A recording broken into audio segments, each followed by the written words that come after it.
You've heard of mystics who saw hell, you've heard of saints who saw purgatory, but have you heard of the mystic who saw something far closer to home, far more uncomfortable, something that touched the lives of millions who thought they were living exactly as they should? Saint Teresa of Avila saw the lonely evenings spent by spouses living as outsiders, not outsiders to their homes, not outsiders to their families, outsiders to the one relationship that mattered most.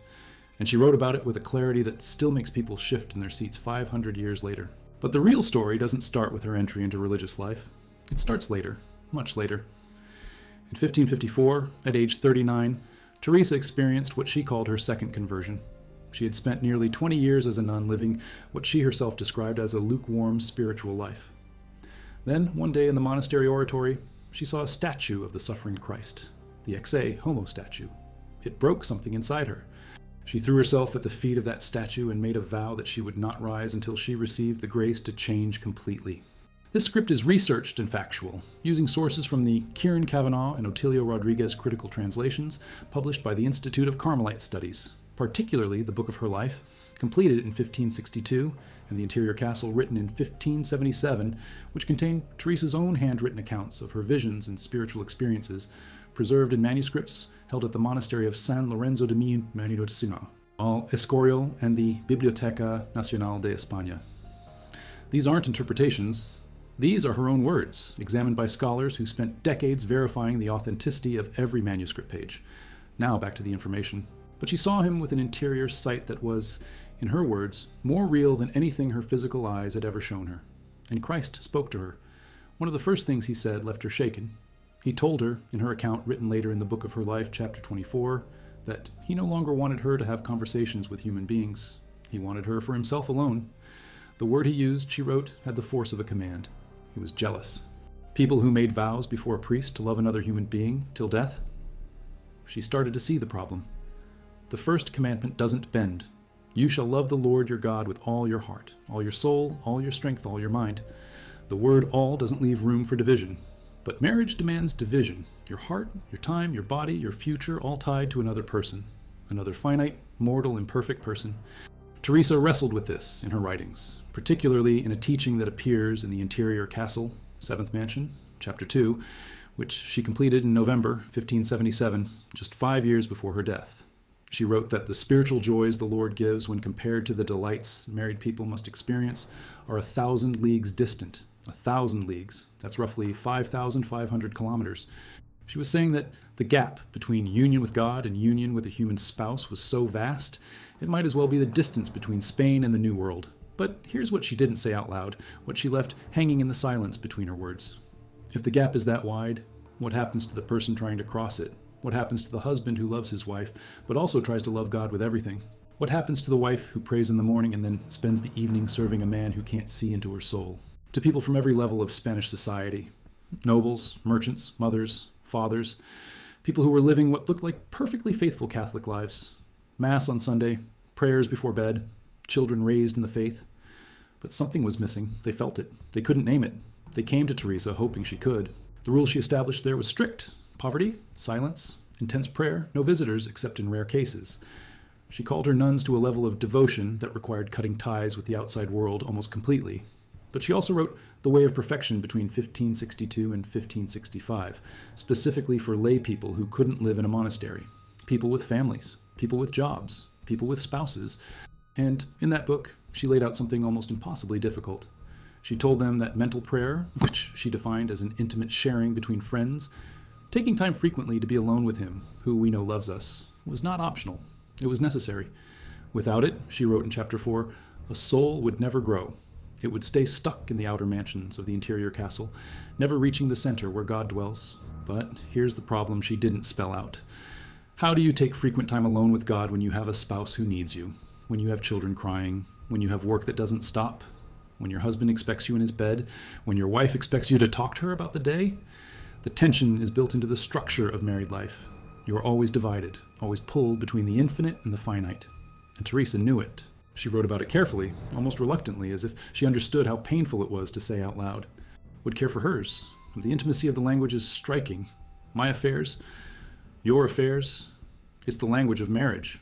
But it's more than human marriage. In human marriage, you share your life with someone who is finite, limited, mortal.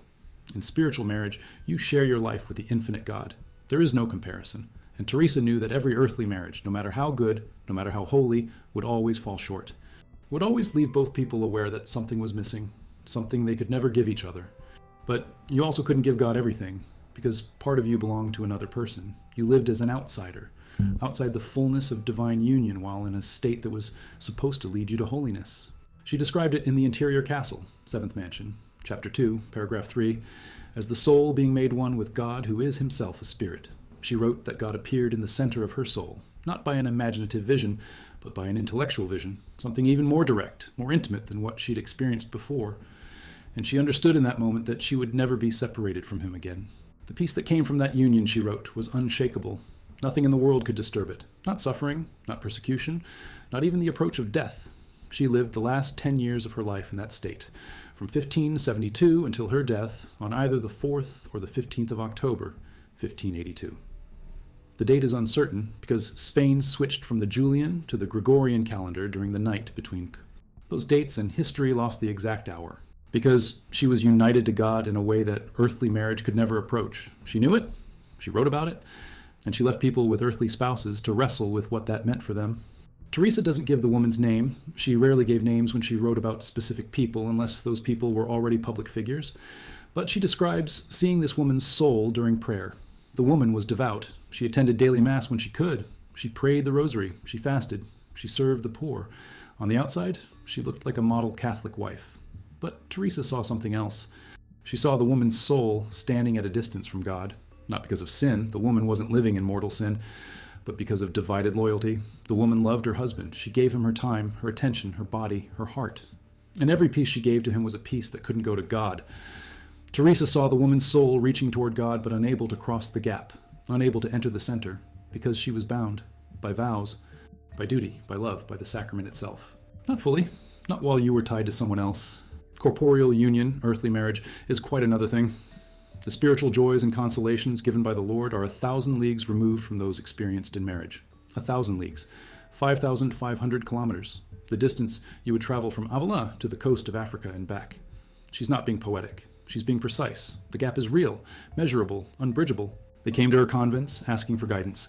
She received letters from husbands who couldn't understand why prayer felt so dry when their lives seemed so full. She heard confessions from wives who wept because they loved their children but felt empty inside. And she told them the truth, gently, carefully. But she told them, you are divided. Your heart is split between the infinite and the finite. And as long as you're married, it will stay split. That's not a failure. That's the structure of earthly marriage. It's a sacrament. It's holy, but it's not union with God. It never will be. Doña Luisa had recently lost her husband. She was devastated.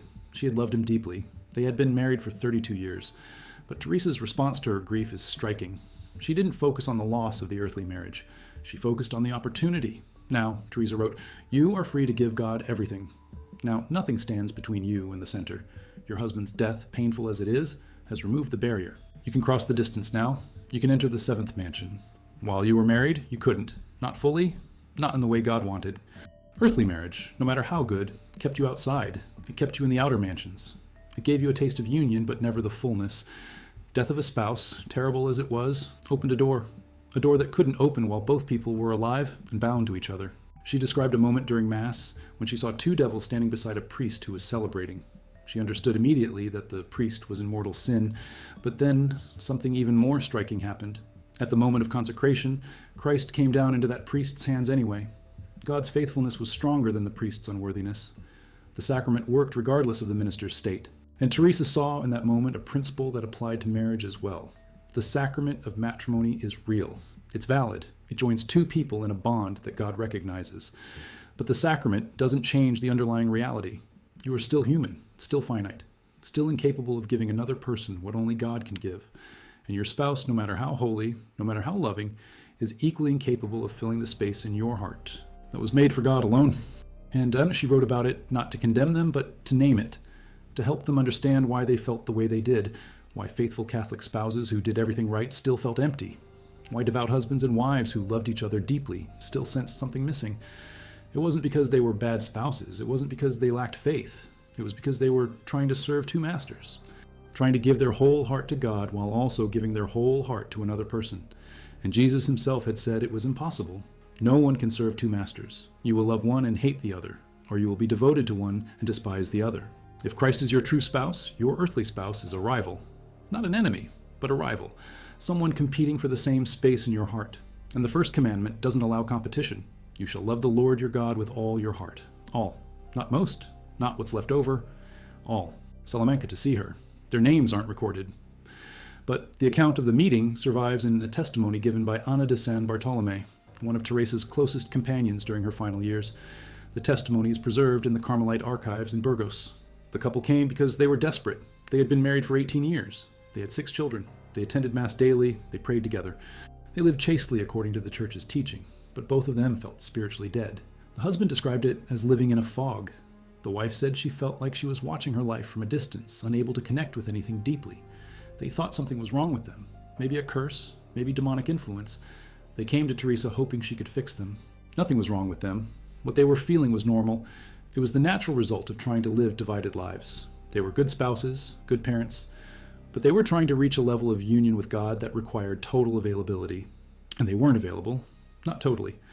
Their availability was split between God and each other, between God and their children, between God and the daily demands of running a household. There was nothing wrong with those demands. The demands were holy, but they created distance.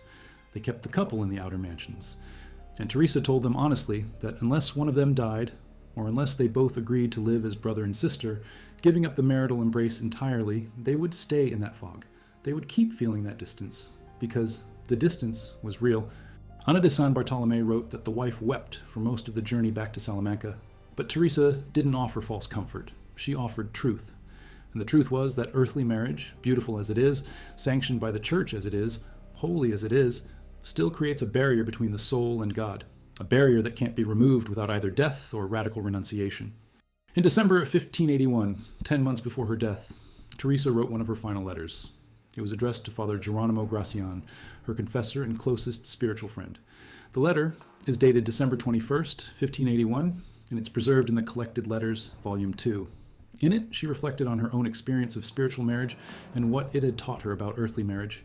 She wrote that she had spent years believing that married people could reach the same level of union with God that religious could reach. She had wanted to believe it. She had tried to teach it, but experience had shown her otherwise.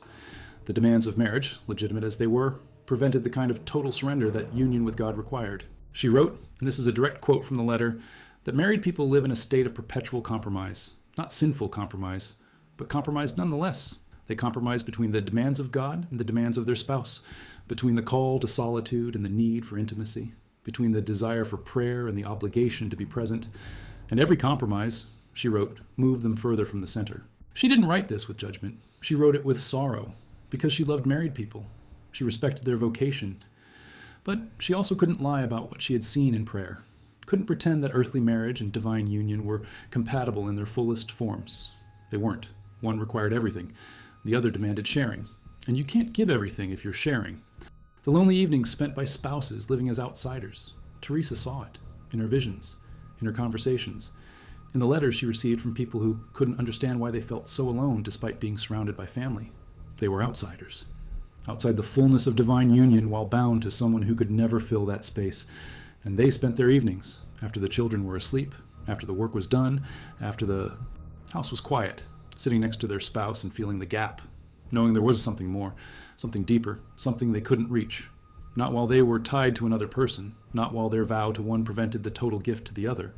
And she left a body of work that scholars 500 years later still consider authoritative. Her manuscripts, held at the Escorial and the National Library of Spain, show corrections in her own hand, show the care she took to get the details right. She wasn't writing poetry, she was writing testimony.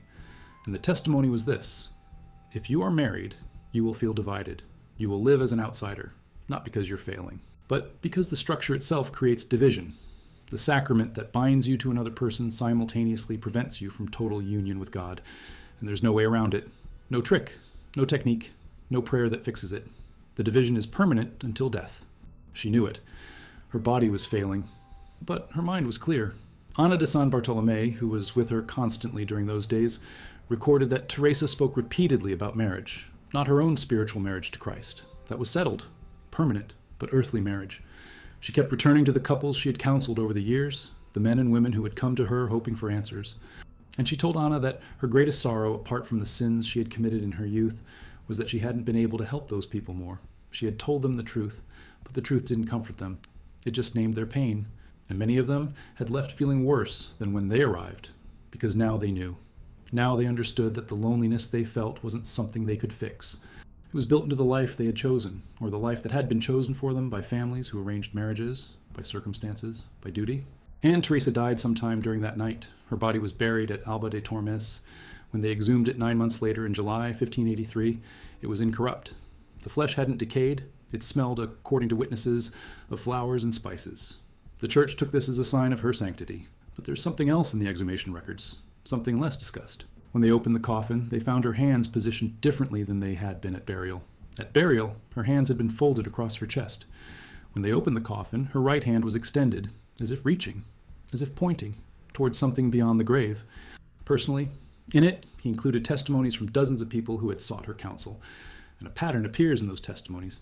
Again and again, married people came to Teresa asking why they felt so spiritually empty. And again, Teresa told them the same thing. You feel empty because you are divided.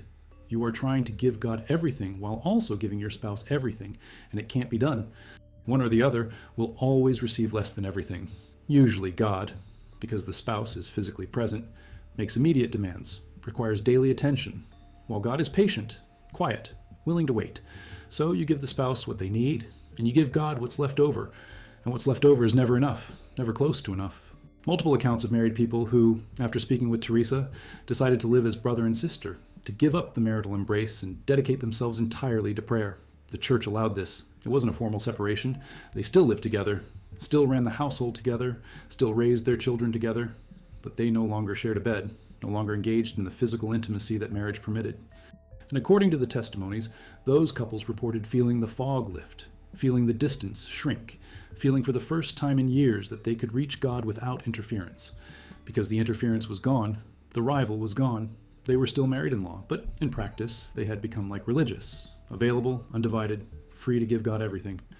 Encouraged them when she thought the couple was ready, but she also warned that not everyone could sustain it. Living under the same roof as someone you used to be intimate with and maintaining celibacy required extraordinary discipline. And if the discipline failed, if they fell back into intimacy, they would feel even worse than before, because now they would know what was possible, would know what union with God felt like when nothing stood in the way. And then they would feel the door close again, feel the distance return. And that, Teresa wrote in a letter dated April 3rd, 1578, was worse than never having experienced closeness at all. Better to accept the division from the start than to taste freedom and then lose it. But it didn't promote it either, because it made marriage sound like a compromise, a second best option. And the church needed to support marriage, needed to encourage it, needed to tell young people that marriage was a path to holiness just as valid as religious life. But Teresa's writings complicated that message, because she was saying, with evidence from her own mystical experiences, that marriage was valid, was a sacrament, was good, but it wasn't equal. It couldn't produce the same depth of union with God that total availability could produce, and that made people uncomfortable. If she was leading married people to despair by telling them they could never reach the heights of prayer that religious reached. The investigation lasted 3 years. In 1593, the Inquisition cleared her. They found no heresy, but they also issued a quiet warning. Her teachings on marriage, they wrote, should be read with caution, should be understood in the context of her own vocation as a religious, should not be taken as a condemnation of married life. The warning worked. For the next few centuries, scholars focused on Teresa's descriptions of prayer, of the mansions, of mystical union in general. They downplayed her specific comments about marriage, treated them as peripheral, side notes, not central to her teaching. In the way of perfection, in the interior castle, in her letters, in her spiritual testimonies. Again and again, she returned to the same point. If you want total union with God, you need total availability. And marriage prevents total availability, prevents it by design, because marriage is a bond to another person, a bond that demands time, attention, energy, presence, all things that union with God also demands. And you can't give both what they demand. One will get less, and if you're a faithful spouse, it will be God who gets less. Satisfy. Because the hunger wasn't for their spouse, the hunger was for God, and the spouse, no matter how good, was in the way. None of the readings included her teachings on marriage. None mentioned the tension she described between earthly love and divine love. The church honored her as a mystic, as a reformer, as a doctor of prayer. But it avoided the part of her teaching that made marriage look like an obstacle. But she also refused to pretend it was something it wasn't. It wasn't a path to the deepest union with God. It was a path to holiness, yes, but a limited holiness. A holiness that accepted division as permanent, that learned to live with the gap, that found grace in the compromise. And for many people, that was enough. They didn't need to reach the seventh mansion. They were content in the fifth or sixth. Content to feel God's presence even if they couldn't enter his center. Content to love their spouse and love God, and accept that loving both meant never loving either with the totality that one or the other deserved. Or live as brother and sister. Those were the only ways to remove the obstacle. The only ways to become available enough for total union. And most people couldn't choose any of those options. Couldn't wait for death. Couldn't abandon their spouse. Couldn't give up intimacy. So they stayed divided. Stayed lonely. Stayed outside. And they spent their evenings sitting next to someone they loved while feeling the presence of someone else they loved. More but couldn't reach. In the investigations that tried to suppress her teaching but couldn't find anything technically heretical in it, just difficult. Just uncomfortable. Just true. People struggling with spiritual dryness. The petition describes their experience in detail. Faithful mass attendance, regular confession, family prayer, all the external practices.